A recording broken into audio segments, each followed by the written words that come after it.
you're not Jenny.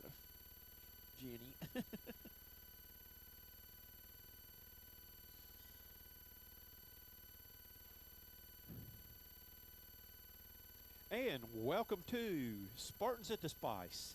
And we have got our afternoon star of the show here, Marty Richter, with us here. Marty's been experiencing Spartanburg driving, a little different from Iowa, isn't it? No, you know what? No, you know what? No different. I mean, everybody drives the same in this world, I feel like. It don't matter if you're in Chicago, Iowa, L.A., Atlanta, Spartanburg, Fort Myers. Nobody's a good driver.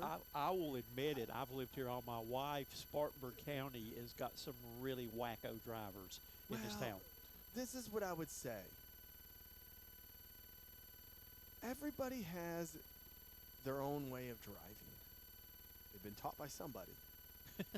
I'm a former driver's ed teacher. And I'll say this much. My father-in-law is a former driver's ed teacher, too. Okay. Like he owned his own driver's ed school, I should say. He was an art teacher, then he did that on the side. Okay. And he just left, actually, yesterday. He stayed with us for about 3 weeks. My wife and I and his wife stayed with us. I never drove with him in the car because he's critiquing you the whole time. Mm-hmm. And I've been married to my wife for we've been 16 years. This will be our 17th year. And I don't like driving when he's in the car because he critiques you all the time. I'm like, what makes you such a professional at it? Just because you say you have the title? You know what I mean? Like, and everybody drives different. And like today, I was trying to get here on time, and I sat at the stoplight for about 4 or 5 stoplights, and I couldn't figure out why. And nobody in my line moved. So nobody waved. The first car in line was stuck. It must have ran out of gas, engine problem, something. I hope it just ran out of gas because it was right there next to QT. So I hope it just ran out of gas. But they were stuck, and nobody would let any of the cars out of our lane move in, which I get. Everybody's in a rush. Well, then I cut one car off. Probably smart. And it led to, other cars. Like, I cut it off, and I kind of stopped, so I could let some guys in front of me go. Kind of the old football play. You know what I mean? Like, that's right. I blocked. You were pulling guard. Yeah, I was a pulling guard. I did a really good job. My car did a really good job. And I did that, and people behind me didn't like that. I don't think, but that was all right. We were able to get out of it. I mean, I sat there forever. I felt like. Man, I've experienced that. I could write a book on driver's ed students, all the crazy things I've seen. Oh man, I'll be honest with you. Recruiting for 25 years now, driving everywhere. Like, I like to drive. I don't mind driving long distances.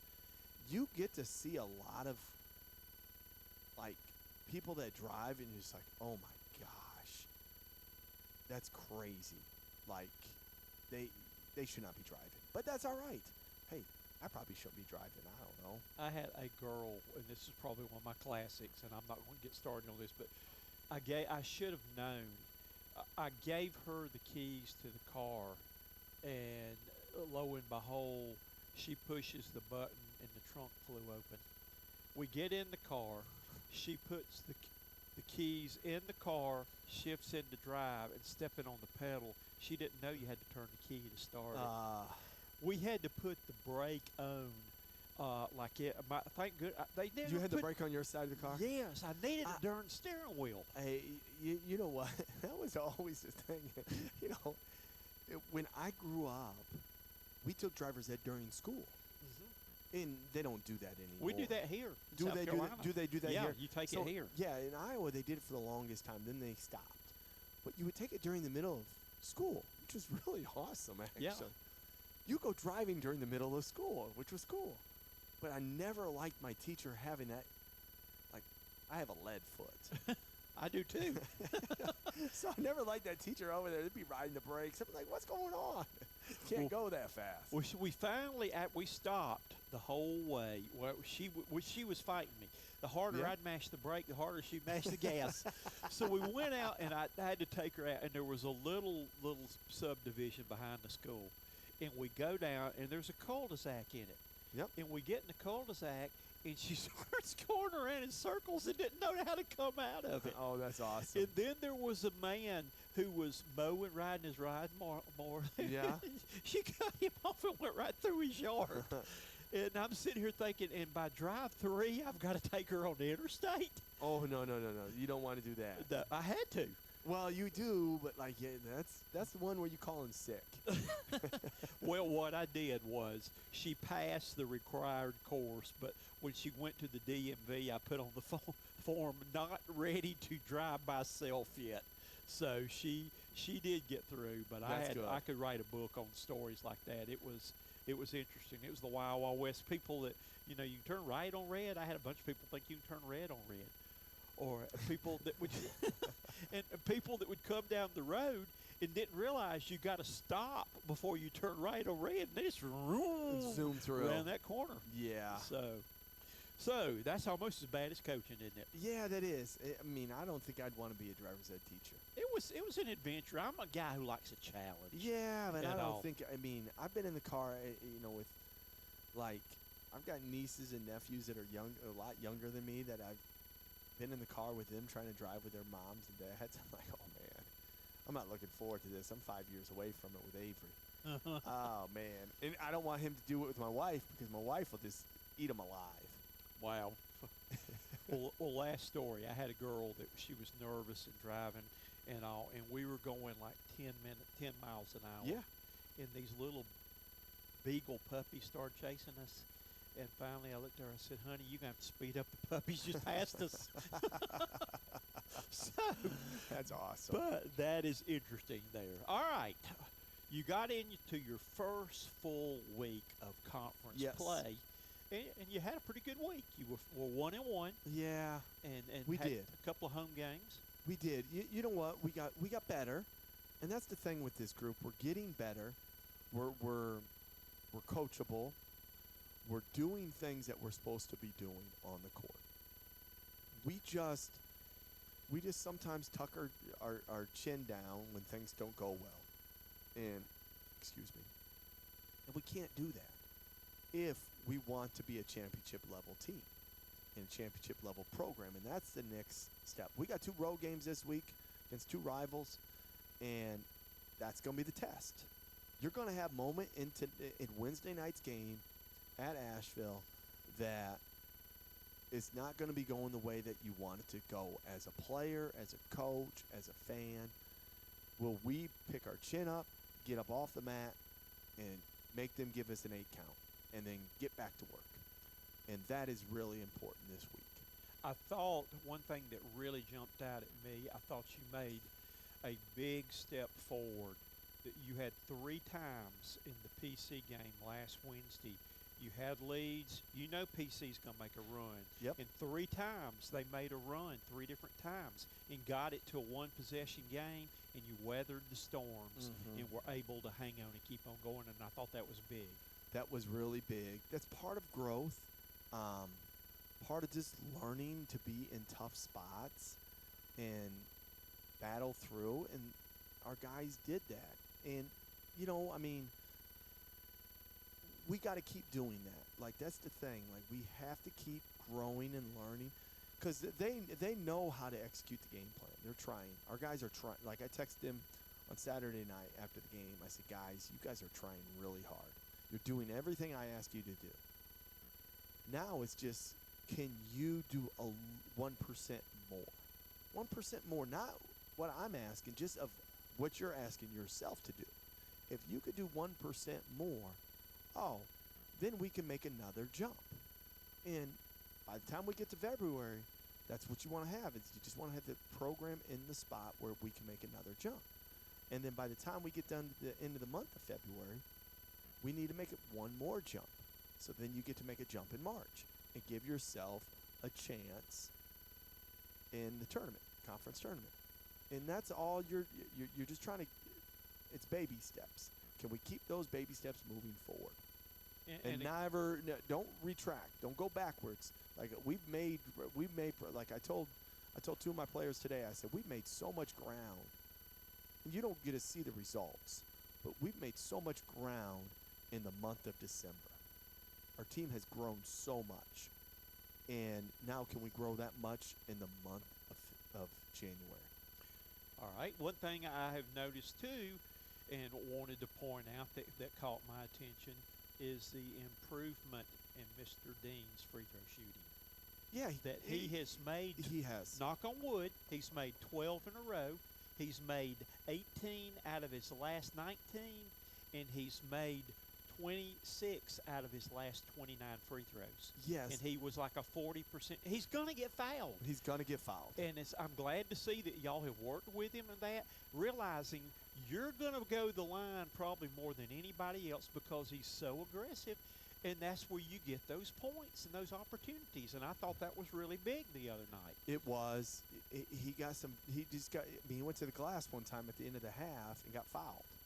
He got 2 free throws for not even shooting the ball. Mm-hmm. And that's what I think. That's part of his growth as a player, is realizing if I just go to the glass hard, Yep. they're going to naturally follow me. Because I'm so much. He's so gifted athletically in our league. As you know, Coach, he's really gifted athletically. And sometimes you get caught up in just trying to do it gifted athletically with the basketball. Sometimes if you do it without the ball by cutting with force or rebounding it, you get fouled. And when he's been in the gym on his own, we do free throws every day, but he's been in the gym on his own with an assistant shooting extra free throws. And that catches up. Mm-hmm. It does. You may not see the benefit right away, but he's been doing it now for 6 straight weeks. You see the benefit. You know what I mean? Like at the beginning you didn't see it, but now you do. And that's really good by him because it's free points. I mean, you're getting free out of it. I can honestly say I have saw first. I have never seen anybody dunk before and hit both feet on the glass. I don't think I have either. I scratch my head as I'm scratching my head right now. I don't know if I ever will again. I don't know, like the way he contorted his body to do that is, he was like a gymnast up there. It was. And I'm glad. I mean, the way he came down on his feet, which is really good. That's the thing that's really scary. Because he's reckless abandon. Because the way he kind of swung on the rim, Yep. All within legal play, is just how it happened. And like the momentum, your momentum can really swing you fast. Yes. It can really. And hey, I'm just glad he landed on his feet. There you go, right there.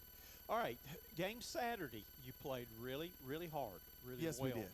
But I felt like in watching that game that they just, I mean, you were definitely at a size disadvantage. They kept throwing big, strong bodies at you, and that's where they had an advantage over you.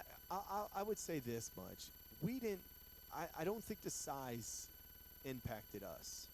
And I'd say this to you, Coach. From the naked eye, yes, you would look at it and say, "Well, they're just so big." That was from the TV eye. Yeah, that's fine. Yeah, we didn't guard the ball. When you don't guard the basketball, they refused us, I think, 4 times, and they got 4 buckets. Not. They refused us about 10 times, and that's refusal on the pick and roll. They refused us 4 times and got 9 points off of it. And then they straight line drove us, I think, 6 more times. So our guards didn't do a great job of guarding their yard. And we, you can say, well, they were. No. We just didn't guard the ball. Like at the end of the day, we didn't guard the ball, we didn't get in our gaps, and we didn't get to the basketball. And what I mean is if we would have gotten to the basketball and guard the ball, well, then there's no lines for them to drive. And now the physicality would have come into effect. Right. Then it would have been like, all right, we're just going to shoot it up because we're not getting by them. Can they keep us off the glass? Now, they did beat us on the glass. They got 10. The difference in the game was this. They got 4 more offense rebounds than us, and we had 6 more turnovers. So they got 10 more possessions in the game. We shot 45.8. They shot 49.1. And when you look at it like that, and you say, all right, if you just get the same 10 possessions, don't turn it over 6 more times, keep the offensive glass the same. Well, that 13-point loss becomes a 1-point loss. Doesn't maybe not become a loss then, because now you're playing a 1-possession, 2-possession game with 2 minutes to go. And that's the game. Like, if you would have guarded the yard and just took care of it, those 10 extra possessions they got, you don't know what would have happened. And that's what, the next time we play Radford, we have to clean that up. Now, we got to match their physicality. The coach does an unbelievable job. Coach Nichols did a really, really good job of having them prepared, having them, their physicality level up, and having them, their guards played really well. Truth Harris was outstanding. First half, 5 for 5. 2 threes, stuff we went over. We ran into a couple screens, shouldn't have, and we gave him 3 direct line drives where we just didn't guard the ball. And now he walks out of first half. He's 12 points. I don't know what he ended up with. I think 18, I think it was. And we made him look very, very good. And he's a good player. But we allowed him to dictate the game. And then we played scramble mode from there. And you can't do that. And again, I know it was crucial. They went that 13-0 run. You called the timeout quick before right around the 16-minute mark there. And I thought that spurt right there, that you had your chances where you got it back down at what 7-8 points. Yeah. And then they were able to pull away again. Yeah, there's 2 stretches in that game. There was that one right there. That was 4 possessions. That might have been 5 possessions. I can't remember. They scored. We scored to start the second half, and then they went on 13-0 run. Now, some of it is self-inflicted stuff. We had 3 turnovers during that 13-0 run. You can't do that. And then in the first half, we're up. I can't remember. We were up 23-20, maybe it was something 20, like. You were up by 6 at one time. One time, but I think it was 23-20 or 26-23, something like that. We went 3 out of 4 possessions where we lost our mind on defense and gave up standstill threes by just not doing our defensive principles correctly. And we had a couple guys just running around making plays, trying to make plays, and not living with what our scheme was. And that right there, they got 9 points like that. It was like snap your fingers. I couldn't get that person out fast enough during that run. And now we scored a couple buckets during that, but that 9 standstill 3 points, 2 by one player and 1 by another, those 2 players then in the second half were comfortable and hit a couple more. And that gets you. That right there, that gets you. That just little spell, those 3 possessions gets you, and then you do it one more time in the second half, and it gets you again, and now it's like, oh, shoot, we're in that same spot we were the other night again, guys. We got to fight all the way back, and we fought all the way back. We got a 61-54. And when we fought all the way back, when you fight back, you use all that energy to get back into it. Sometimes you don't have enough energy to get over the hump. Sometimes you do, but you also need help from your opponent. And your opponent has to make some mistakes during that. And they weren't making mistakes. We were getting some stops, and we were scoring, but we weren't making them make mistakes. And those mistakes, if we could have had them make some more mistakes, then the outcome could have been different. But they played a good, my hat goes off to them. Radford did a really good job. They were well prepared. There were physicality. Their guards were good. I like their team. Coach has done a really good job. They had a very athletic team. Yeah. And they had some big bodies sitting on that bench over there, too. Oh, man. They got 7-footers, 6'10s. They got like 6'5" men running around over there. Yeah. On scholarship, which is, you know what I mean? Like, normally you don't have that many, but they got a kid from Iowa that I've known since he was a little tyke.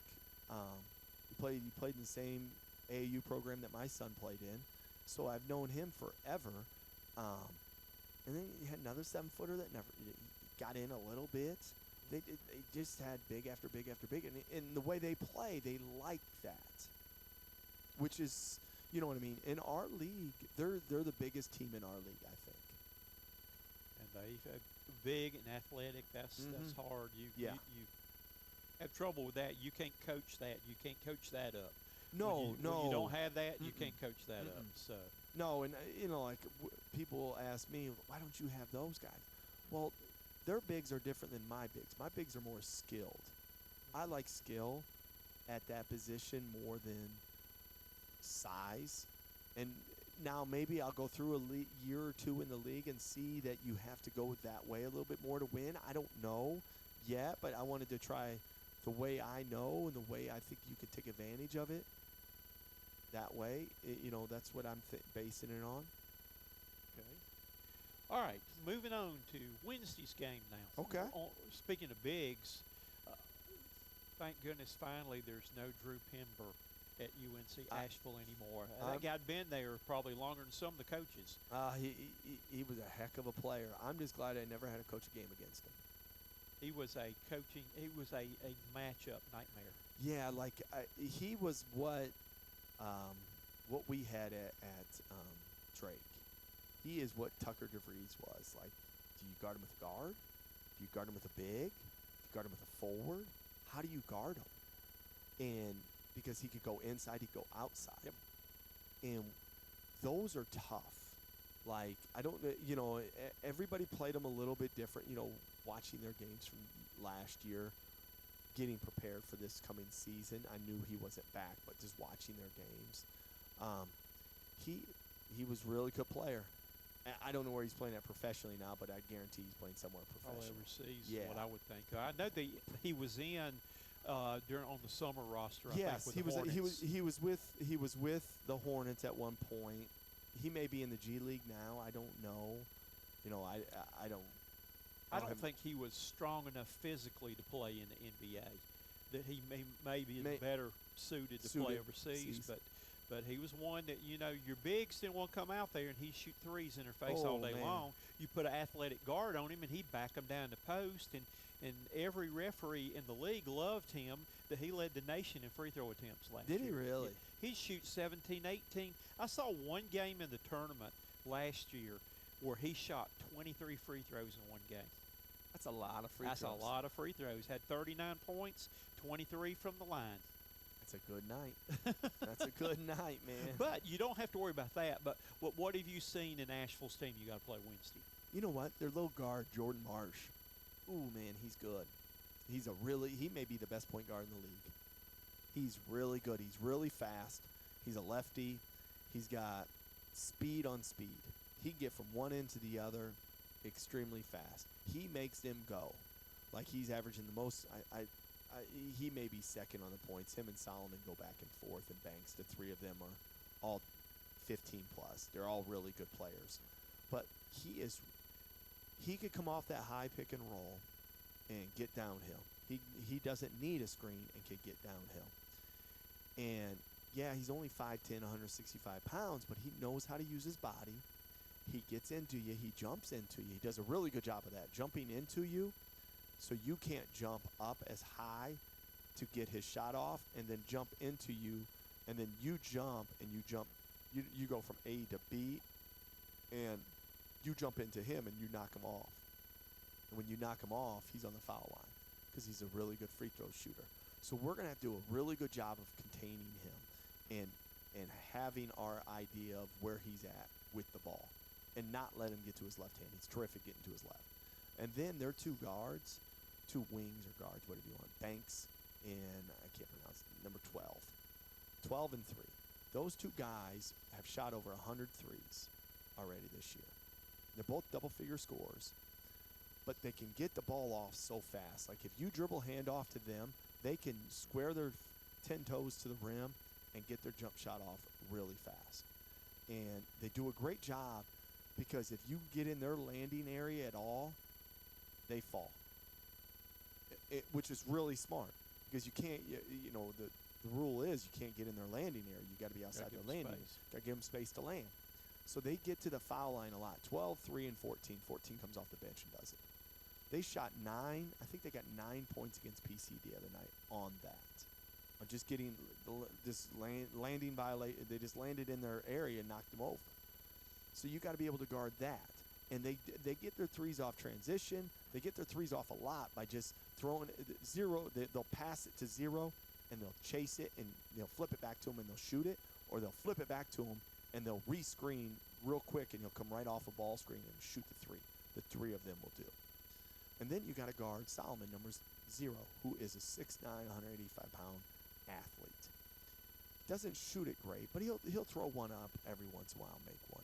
But he can really drive you. And you've got to do a really good job of making him see bodies. Because if you don't, he's a little bit like Mister, where he can, if the window is this on the court, he could get through that window. And not many guys can do that. They normally need a big window. He can get through a small window. He can change his, contort his body. So he does a really good job, and he offensive rebounds really well.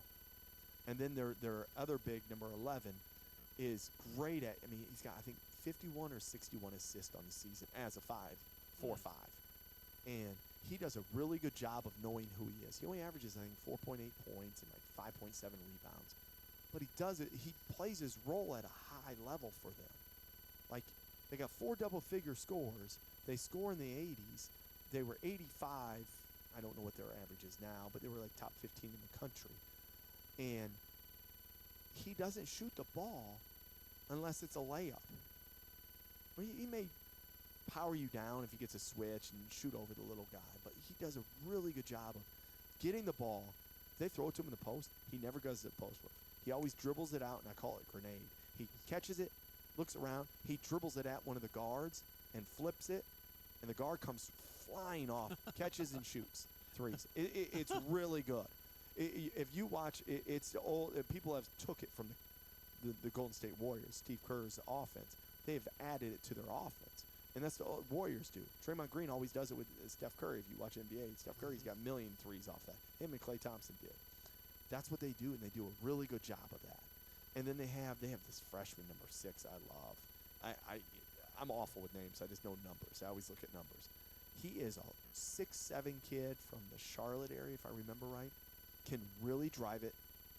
Hasn't shot it well, but he's a freshman. That's why he hasn't shot it well. He's gonna be a really, really good player. Then they got an athletic wing, 6'8" kid that transferred in from Central Michigan. He does his job really well. And then number 14 is their backup shooter. Comes in for 12 or 3, either one of those two, and can just shoot it. They got 3 guys that can really shoot it. They got the Marsh kid that can just make plays for everybody, and Zero Solomon can just rim run, rebound, just kind of long rangey dude. He's good. They got a good team. They started off the season. They played their first 6 or 7 games on the road because of hurricane. And they were 3-4, I think it was, during that stretch, which is really good.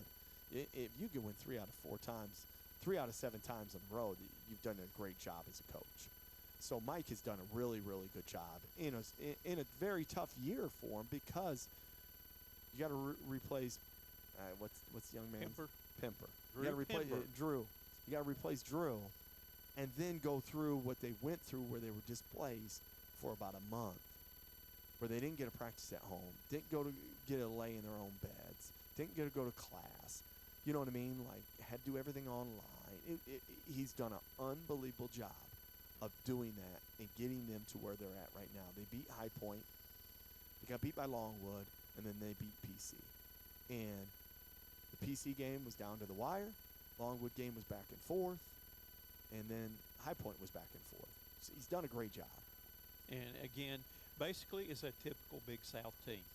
Yes. That yes. You know you're going to have to play your best to have yes. a chance. Yes. But they're beatable.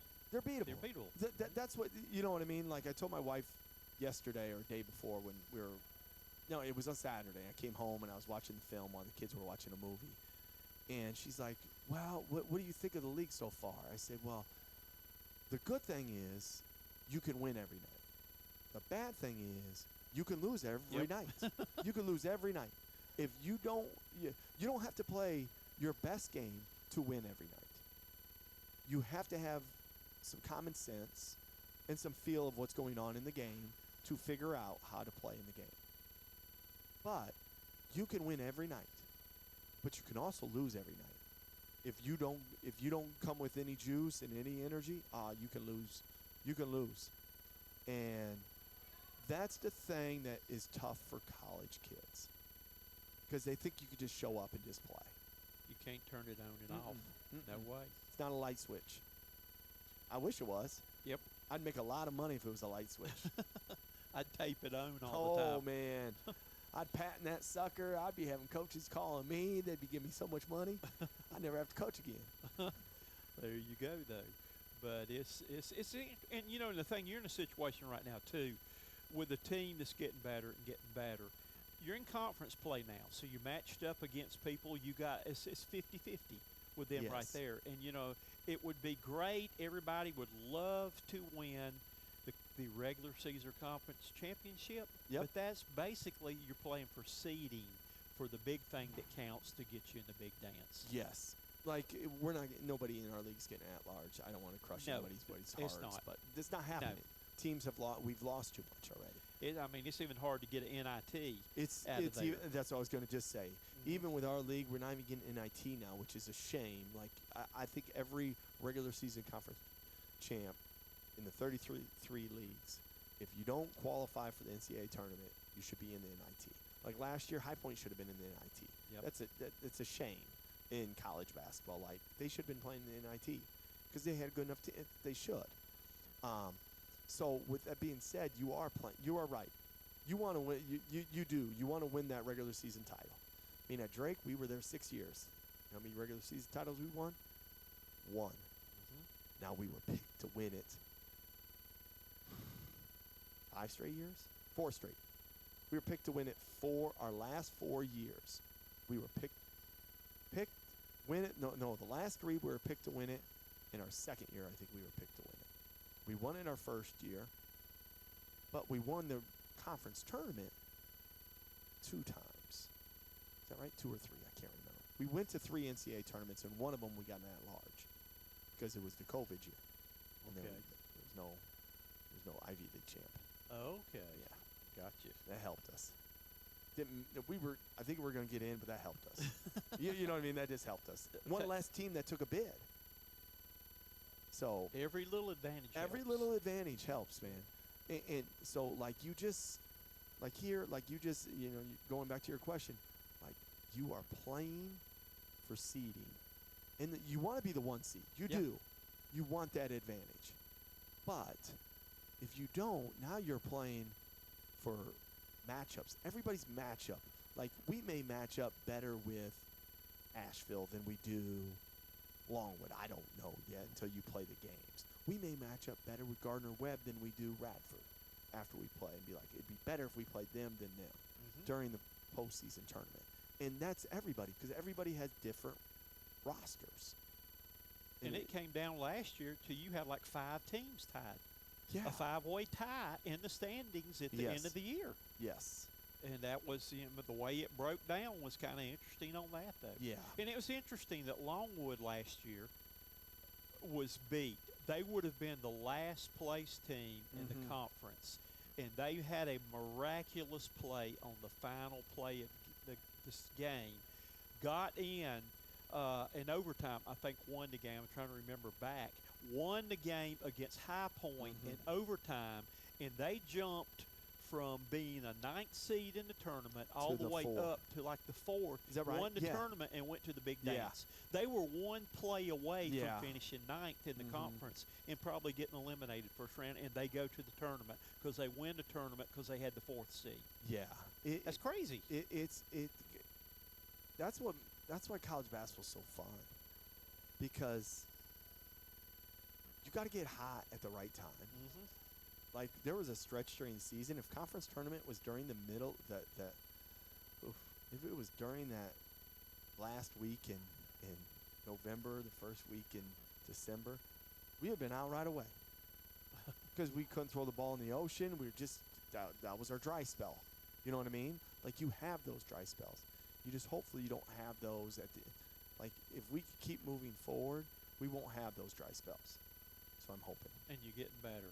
We're getting better. As a coach, I'm seeing a lot of things, that improvements, and a lot of things that I'm encouraged and excited for y'all for.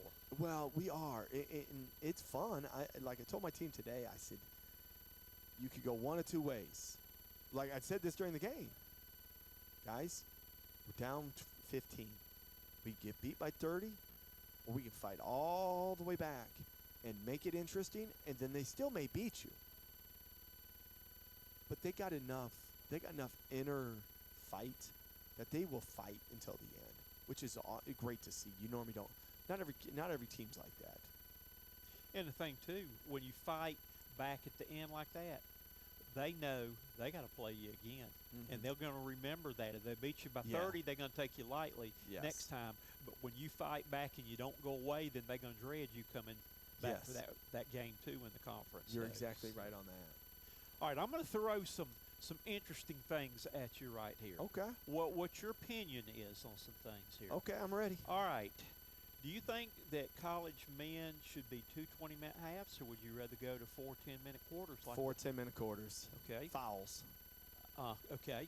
I want to throw in along with that too. Do you like the way that it's set up with the NBA and the women, where timeouts at the end of the game you can advance half court? Why not? I think that would be great. I don't get why college men play 2 halves. They're the only ones that do. Only ones that do. Every level. Every level. It makes no sense. Because No. think about this much. I don't know what our foul situation was second half the other night, both teams. But I think we both were in the bonus. Right.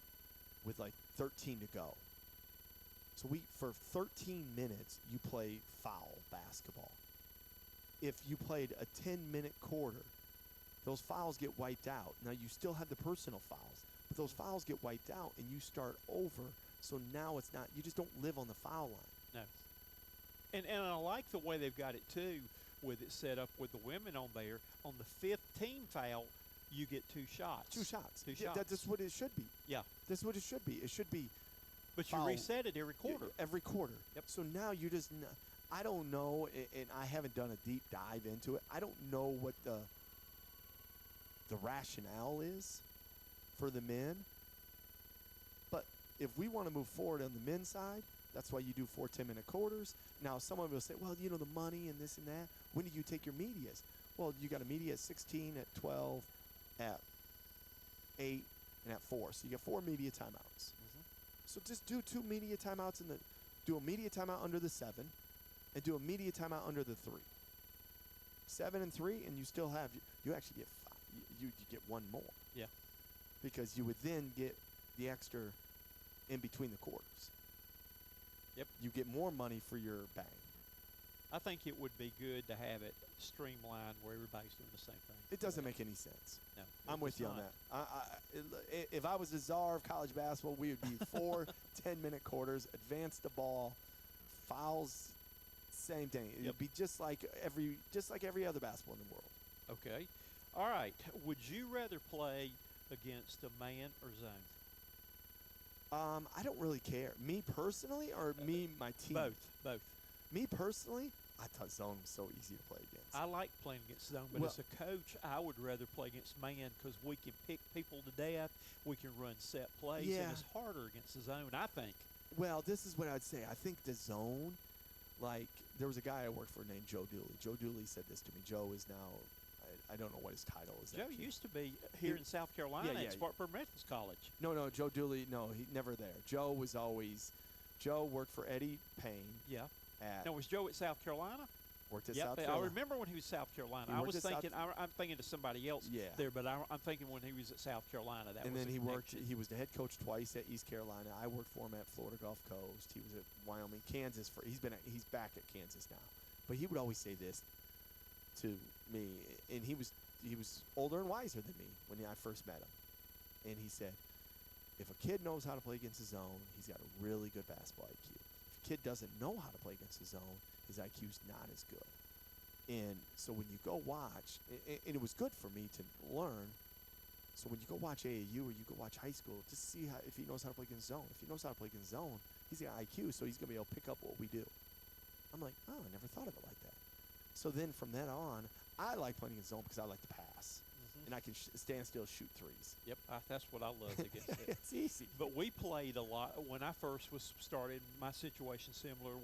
Yours there too. I didn't have the guys who could match up. We couldn't play man because I did not have the athletes. Yeah. And if you've got one guy, they'll always always find that one guy Yeah, that they can't will. cover and expose him. So we Yeah. had to play a lot of zone, and people hated playing us Yeah. because we played a lot of matchup zone with man principles and Yeah. all. And then when I got the athletes, then we could go on up and play Play. the man and the other things there, though. With my team, I don't care either way. I like them both. Okay. My team's fine with both of them. All right. Next question on here. You're up 3 in the final seconds. What do? You foul or you let them take it? My team here, I make them take it because I don't have big enough bodies. So on that free throw block out, they let you just murder each other. I don't have big enough bodies to get in and block out. Everybody's different. Like, I haven't been to a place where I've had the physicality up front to be able to, that's what people always forget. Like, why don't you just foul when you're up 3? If you foul, you still have to grab that rebound. And if you don't have great defensive rebound, not this size, because they're putting 2 massive guys in there. Yeah. They're putting their 2 biggest guys and say just bull rush them too. And you try to box them out with the 4 of those guys, the free throw shooter also. You can't come in from the outside until the ball hits the rim. But if they could get their hand on the ball and tip it up or knock it out, they got a chance because they got more guys free than you do. Okay. So I went foul. Now, if during the flow of the game I feel like, hey, we've been rebounding good, maybe I foul because we practice both. Okay. If that makes any sense. It does. I practice both, but I'd prefer not to foul with our team here just because of our lack of size. Gotcha. Not even size, just girth. It's kind of hard to pinch down on these big bodies when you're trying to, when you got a Bobo or a Dobo Bobo, whatever, and some of those guys that Yeah. crash the glass Yeah. right there. All right. Do you have any like set rules? Say in the game situation, you're either tied down 1. If you have 10 or more seconds, do you call timeout or let them play? Or is there a point in the game when you tell your players, if you're in that situation, 6, 7 seconds, not to call timeout and let them set the defense but go on and play it out? Do you have any kind of rule on that? No rule, just, hey, I'll call timeout if we need timeout, but I typically don't like calling a timeout because you can run it back at them and get a good one against a non-set defense. Like, I think you can get a good one versus a non-set a better one. Now, it's different if you're coming out and they just made a free throw and now they went up 1. Do you know what I mean? Like, you play that game a little bit. But if it's a broken play and you're guarding them and they threw it in, and now it's like, oh shoot, what do we do? It's like, hey, get my point guards are trained to get the ball and get down the floor as fast as they can. And I got a couple guards that can. I mean, Britt Harris and Kermani Gregory can get that ball down that floor fast. Are you in favor or would like to see it outlawed coaches interviews during the game? Oh, I love it. Do you? Yeah, Okay. I just think that's because you got to grow with it. Okay. And like, I love when they do. Like, I just think that's helps our game. You know, some people don't think it does, but I think it really does because you gotta. We're an entertainment. Yep. People don't need to come watch. People don't need to watch it on TV. They don't need to come watch in person. So it's an entertainment value, and you're trying to get people to come. And you got to earn money. I got a coach's salary, players' Wow. scholarships. We got to somehow create revenue for your department and likeness for them to give money. Well, my master's degree was in sports administration, sports management, sports marketing. We put on a show. Yeah. We did the music. We did the lights off before the game. We played the Bulls music to the start lineup. I even was probably the first time this ever done in high school sports. We projected the starters' pictures up on the wall of the gym behind them with the lights being out and all. Neat. You can see right here, this was one of my favorite things to do as a coach was I designed every uniform. That was one of my favorite. That's a high school uniform. There we go. And that is a pinstripe. I like the pinstripe, the Bulls pinstripe, man. Yep, but we got that. I had good colors to work with. Yeah, you did. With that, but it was, we made it fun. We had painted the seats. The dog pound was painted. We did 3-point tree that they put the threes up and all that stuff, and it was an event. And we actually made more money at my high school in basketball than we did all football games. Oh, that's great. And the AD hated that. That's why the football coaches hated me too. They did a lot of backstabbing. So, okay, all right. Let me get to next one right here. What you enjoy most about your job? Interaction with the young kids. I enjoy that piece. I enjoy trying to help them, teach them, give them life lessons. My college coach was awesome with that. He was really straightforward with me a lot. He taught me a lot. That's a stage of your life where your parents, you still look up to your parents, you still listen to your parents, and you still want to do right by your parents. But you're also at that stage where you're away from home. So now you get your next role model in your life. And my college coach was awesome with that, and that's why hopefully I'm doing the same with my guys. Well, that's when I got into it. When I was at USC Upstate, finishing up there, I had my choice of being a youth minister or a basketball coach.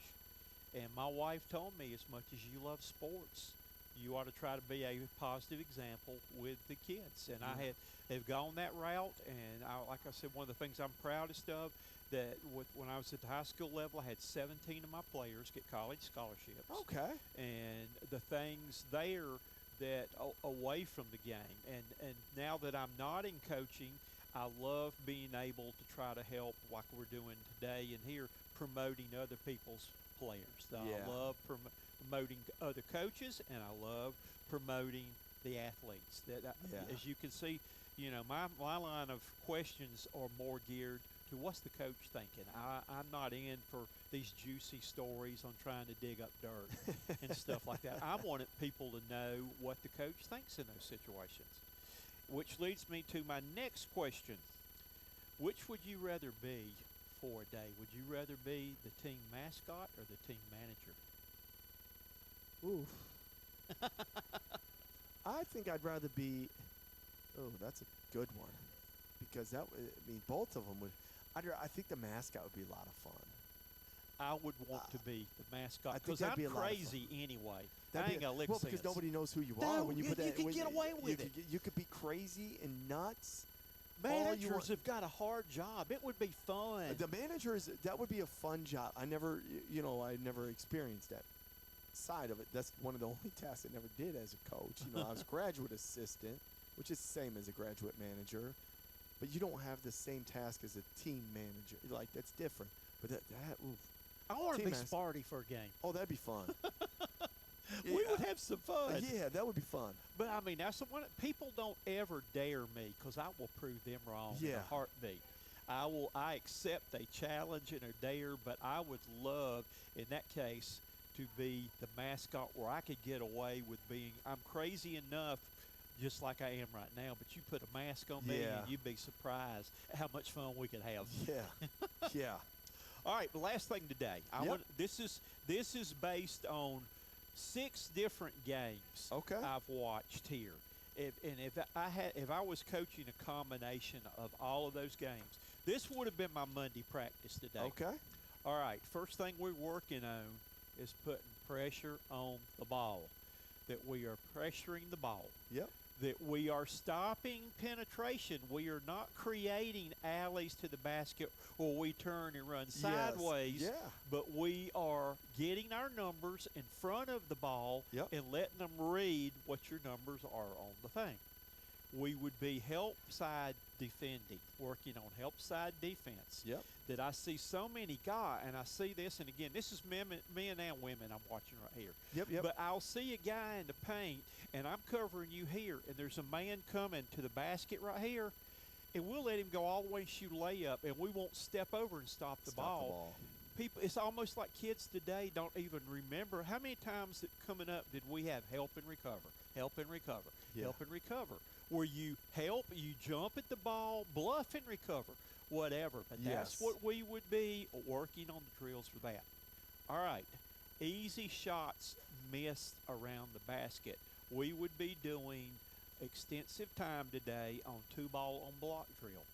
And Yeah. what I do with that, we used to do with my players, I got the football hand shields. And when they got it and went up, they got a forearm in the back and they got knocked pretty Yeah. good. And they had to go do 2-ball and block drill till they made 15 shots. Okay. And we finished plays. We didn't go in there and make a nice, go up and miss the easy chippies Yeah, in yeah, there. yeah, yeah. But that was one thing that we would be doing 2-ball on block drills today. We'd be shooting pressure free throws where I would pull somebody out of practice. In the middle of practice, we'd go to the line, shoot a 1-and-1. I'd pick them. If he missed the front end of the one and run, we'd do 2 sprints. He made the first one Yeah. and missed the second one, we'd do 1. If he made both of them, then we start practice back and go from there. We'd be working on block-out drills.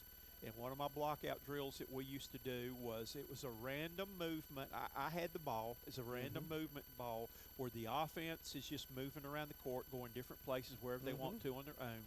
Defense is covering them. When the shot goes up, everybody's yelling shot. The defense is yelling shot. And the offense gets a rebound, they get a point. Defense gets a rebound, they get a point. First team to 5 wins, losers does 10 push-ups. So we might have several segments of that Yeah. for practice right there. And then at the end of practice that day, it's something that I did a lot with our practices, was I put everybody on the line shooting 1-on-1. We went down the line and we shot them. You missed front end, 2 sprints for the whole team. And we did everybody on the team. It was a team effort there. You made one, it's 1 sprint. Yep. And then I would do sometimes, too, that I would let – if I was feeling pretty good that day, I would let them pick their one shooter they wanted to shoot it. And if he made it, we didn't condition that day. So that is kind of – my points of emphasis after practice would be no lazy cross-court passes that Stevie Wonder could pick off and slam dunk it on the other end, that we're going to eliminate those.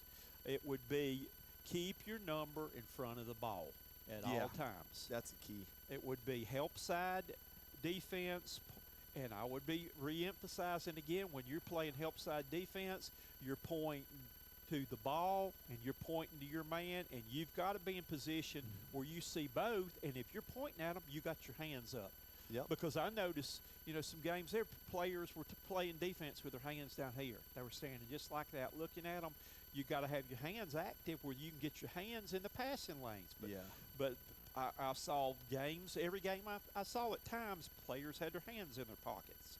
And let's see, else I would teach them that basketball out there on that court, that is money. That is your money. Are you going to throw your money away, your hard-earned money, if that's your money? And that's how sometimes I almost wish, and you could never do it, I almost wish you could charge a kid for every turnover they had. That's going to cost you $5 right there. You wish you could do that. And see if I bet it would increase your concentration on taking care of the basketball. I think it probably would. But you could charge never them do 5. that. You charge them 5 for a turnover, and 5 for a missed blackout, and 5 for a drive-by. I'm going to charge them 10 if they miss 2 free throws in a row. Yeah, there you go. There goes the NIL money. And there goes their That's NIL. right. That's you right. hold them accountable. If you're going to make this money, then you're going to be held accountable. And if you do these things, you're going to pay me back. So, okay. So that is basically, can you go along with my practice schedule? Yeah.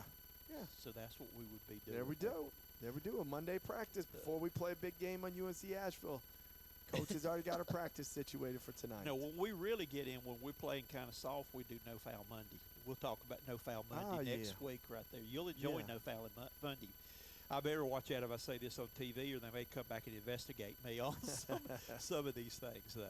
So, have enjoyed having you with us Thanks this week. so much again. I look forward to seeing the games. I'm undefeated in games that I broadcast for you, or that I've done on TV for you. You got Wednesday's game? Nope. I don't have another game till February for you. You need to tell them. Man. You need to get on Lenny. I don't have another game, men's. I've only got one more game for y'all this year on TV. You need to have a talk with Lenny now. Now, hey, that's out of my space. I stay in my lane. My lane is right here. Now I want to come be Sparty for you. Hey, I'd be over there on your bench. They give me a tactical for give you a Sparty and me yeah. coaching from the bench yelling. There we go. There we go. We would have a good time with that, though. Well, we've enjoyed today. Today has been another round of Spartans at the Spice. Going to be on the road twice this week, aren't we? 2 road games. 2 road games. 2 road games. 2 fun game. Two fun places to play is what I've been told. And fans, come out and watch, please. And if you cannot make the game, you can watch it on ESPN Plus. That is right. Well, some of these road trips and things That's like right. that, it may be hard for you to get out because I catch a lot of games on there, and you may even catch me. Only come catch me one more time. Though. One more time. Two women's games left on TV and 1 men's game left. There we go. So we'll go from there. So Coach Marty Richter has been our guest today on Spartans at the Spice.